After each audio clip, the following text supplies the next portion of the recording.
Hello నమస్తే, this is Swapnika Valmiki. Welcome to public court news. సార్వత్రిక ఎన్నికల కన్నా ముందే నిర్మలా సీతారామన్ ఈరోజు 2024-25 ఆర్థిక బడ్జెట్ని, మధ్యంతర ఆర్థిక బడ్జెట్ని ప్రవేశపెట్టారు. అయితే నిర్మలా సీతారామన్ ఇది 6వసారి ఇలా బడ్జెట్ని ప్రవేశపెట్టడం. సో గతేడాది లాగానే ఈ ఏడాది కూడా పేపర్లెస్ బడ్జెట్ని తను చదివి వినిపించారు. అయితే దీంట్లో ముఖ్యంగా కొన్ని కీలక అంశాల గురించి మాట్లాడుకోవాలి. సో ఆదాయ పన్నుని దీనికి సంబంధించి కీలకంగా మాట్లాడతారు, ప్రవేశపెడతారు అంటూ కూడా మాట్లాడారు. సో దీంట్లో ఆదాయ పన్నుకు సంబంధించి ఎలాంటి అనౌన్స్మెంట్ ఇచ్చారు, సో ఎలాంటి కీలక అంశాలు ఉన్నాయి, ఇది బడ్జెట్లో కీలకంగా మాట్లాడుకోవాల్సిన వాటి గురించి ఇప్పుడు మనం మాట్లాడుకుందాం. మధ్యంతర బడ్జెట్ని ప్రవేశపెట్టిన తర్వాత తన పాత ట్యాక్స్ విధానాన్ని బట్టి దానికి సంబంధించి కొనసాగిస్తున్నట్లు, అయితే 7 లక్షల వరకు ఎలాంటి ఆదాయ పన్ను లేదని ప్రకటించారు. దీంతో మధ్యతరగతి ప్రజలకు కొంచెం భారీ ఊరట లభించిందని చెప్పుకోవాలి. అలాగే ప్రత్యక్ష పన్ను వసూలు కూడా 3 రెట్లు పెంచుతున్నట్లు, ప్రజల సగటు ఆదాయం 50% పెరిగేలాగా, వాళ్ళ ద్రవ్యోల్బణ లోటు అనేది లేకోకుండా ఉండేలాగా నిర్మలా సీతారామన్ దీన్ని ప్రవేశపెట్టారు.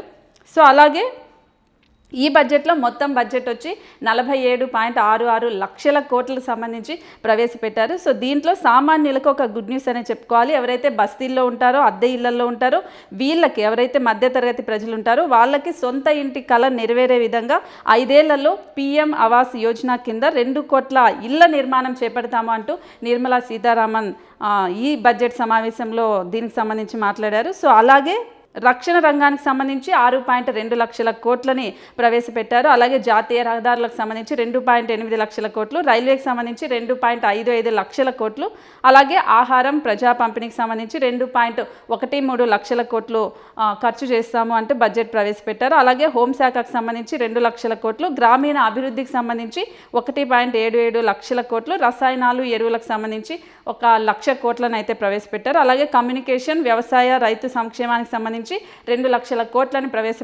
ప్రవేశపెట్టారు నిర్మలా సీతారామన్. సో అలాగే గ్రామీణ ఉపాధి హామీ పథకం కింద 86,000 కోట్లని ఈ బడ్జెట్ సమావేశంలో ప్రకటించారు. అలాగే ఆయుష్మాన్ భారత్ కింద 7,500 కోట్లను ప్రకటించారు. పారిశ్రామిక ప్రోత్సాహకాలకు సంబంధించి 6,200 కోట్లను ప్రకటించారు. సో అలాగే అంటే మెడికల్ కాలేజీలకు సంబంధించి కొన్ని కమిటీలు కూడా తీసుకొని వస్తున్నాం అనేది ముఖ్యంగా దీంట్లో చెప్పిన పరిస్థితి అయితే కనిపిస్తుంది. అంటే రైతులకు సైతం కేంద్ర మంత్రి ఒక శుభవార్త చెప్పారని చెప్పుకోవాలి. అంటే నానో యూరియా తర్వాత పంటలకు నానో DP అనే కింద ఎరువులను ఇస్తాము అంటూ కూడా ప్రకటించారు. సో పాడి రైతులకు సంబంధించి ఇది ఒక ఎంకరేజ్మెంట్ లాగా ఉంటుంది అంటూ కూడా నిర్మలా సీతారామన్ ఈ బడ్జెట్ సమావేశాల్లో దీనికి సంబంధించి 2 కోట్ల నుంచి 3 కోట్ల వరకు వాళ్ళకి ఏదైతే ఎరువులకు సంబంధించి ఉంటుందో దాన్ని 2 కోట్ల నుంచి 3 కోట్ల వరకు పెంచబోతున్నాము, అంటే వాళ్ళకి పాడి రైతులకు సంబంధించి ఎంకరేజ్మెంట్ కింద బడ్జెట్ ప్రవేశపెడుతున్నామంటూ నిర్మలా సీతారామన్ చెప్పుకొని వచ్చారు. సో ఇది ఒక రైతులకు సంబంధించి ఒక మంచి వార్తనే చెప్పుకోవాలి. సో అలాగే మెడికల్ కాలేజీలకు సంబంధించి కూడా ఇంతకుముందు మనం మాట్లాడాం. సో మెడికల్ కాలేజీలకు సంబంధించి కూడా కొత్తగా మళ్ళీ కమిటీలను ఏర్పాటు చేస్తామంటూ కూడా నిర్మలా సీతారామన్ ఈ బడ్జెట్లో దీనికి సంబంధించి చెప్పారు. అలాగే ఆదాయ పన్నుకు సంబంధించి కూడా ఇది నిజంగానే ఒక భారీ ఊరటనే చెప్పాలి. సో ఎవరికైతే 7 లక్షల ఆదాయంకి తక్కువగా ఉంటుందో సో వాళ్ళకి మాత్రం నో ట్యాక్స్ అంటూ కూడా దీంట్లో ముఖ్యంగా కీలకంగా దీని గురించి మనం మాట్లాడుకోవాల్సిన అవసరం ఉంది. సో అలాగే ఎవరైతే ఆశా వర్కర్లు, అంగన్వాడీలకు సంబంధించి ఆయుష్మాన్ స్కీమ్ కింద, అలాగే సోలార్ పాలసీ ద్వారా కూడా 300 యూనిట్ల వరకు ఉచిత విద్యుత్తు ఉండబోతుంది అంటూ కూడా నిర్మలా సీతారామన్ ఈ బడ్జెట్లో ప్రవేశపెట్టారు. సో అలాగే ఇంతకుముందు మాట్లాడిన విధంగా PM ఆవాస్ యోజన కింద 2 కోట్ల ఇండ్ల నిర్మాణం కూడా ఇవ్వబోతున్నాము అని కూడా దీంట్లో ముఖ్యంగా చెప్పుకొని వచ్చారు. సో అలాగే కొత్త ట్యాక్స్ విధానం ప్రవేశపెట్టారు. ఇంతకుముందు మనం చెప్పిన విధంగానే 7 లక్షల వరకు ఎలాంటి పన్ను లేదు, దీన్ని కార్పొరేట్ ట్యాక్స్ కింద 30 నుంచి 22% తగ్గిస్తున్నాము అంటూ ఒక భారీ కీలకమైన అంశానికి సంబంధించి తను ప్రకటించిందని చెప్పుకోవాలి. సో అలాగే ఇంకా మెయిన్గా చెప్పాలి అంటే ఇంతకుముందు లక్షద్వీప్కి ప్రధానమంత్రి నరేంద్ర మోదీ వెళ్ళడం, అదొక టూరిస్ట్ హబ్ లాగా తీసుకొని వస్తామని కూడా చెప్పారు. ఇప్పుడు ఇది కూడా లక్షద్వీప్ని టూరిస్ట్ హబ్గా చేయబోతున్నాము అంటూ నిర్మలా సీతారామన్ బడ్జెట్లో ప్రవేశపెట్టారు. సో దీనికి తగ్గట్టుగా అన్ని ఏర్పాట్లు చేస్తాము, దాన్ని టూరిజంగా అభివృద్ధి చేస్తాము అంటూ నిర్మలా సీతారామన్ బడ్జెట్లో దీనికి సంబంధించి కూడా కీలకంగా దీని గురించి కూడా మాట్లాడారు.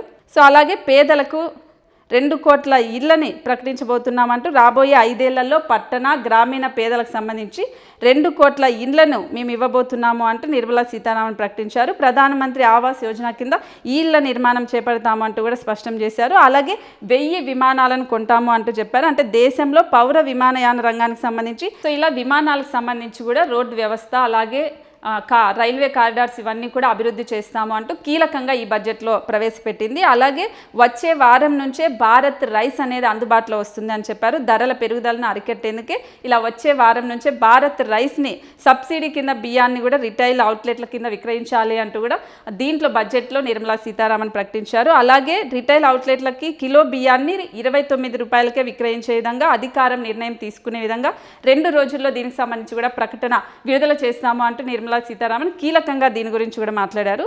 అయితే దీన్ని ఓట్ ఆన్ అకౌంట్ బడ్జెట్గా విపక్షాలు కొంతమంది విమర్శిస్తూ ఉన్నాయి. సో ఇది బీజేపీ వాళ్ళకి వీడ్కోల్ బడ్జెట్ అంటూ కొంతమంది విమర్శిస్తూ ఉన్న పరిస్థితి కనిపిస్తుంది. అయితే ఇది బడ్జెట్లో ఎక్కువగా ఉపాధికి ఎన్నో అవకాశాలు ఉండే విధంగా దీని గురించి తీసుకొని వచ్చాము అనేది మెయిన్గా నిర్మలా సీతారామన్ విమర్శలకు కూడా ప్రతి విమర్శల్లాగా చేస్తూ వస్తుంది. అయితే 2024-25 బడ్జెట్ అంచనా కిందకి వస్తే 47.66 లక్షల కోట్ల రూపాయలని ఏ విధంగా మేము తీసుకొని వస్తున్నాం అనేది వివరంగా నిర్మలా సీతారామన్ ఈ బడ్జెట్ సమావేశాల్లో చెప్పింది. సో దీంట్లో 2024-25 రుణాలు మినహా రాబడి కింద 30.80 లక్షల కోట్లు ఉంటుంది అంటూ కూడా తను చెప్పుకొని వచ్చారు. అలాగే రెవెన్యూ రాబడి కింద 26 లక్షల కోట్లు ఉంటుంది. అలాగే ప్రణాళిక వ్యయం కింద 11 లక్షల కోట్లు ఉంటుందంటూ తను ప్రవేశపెట్టారు.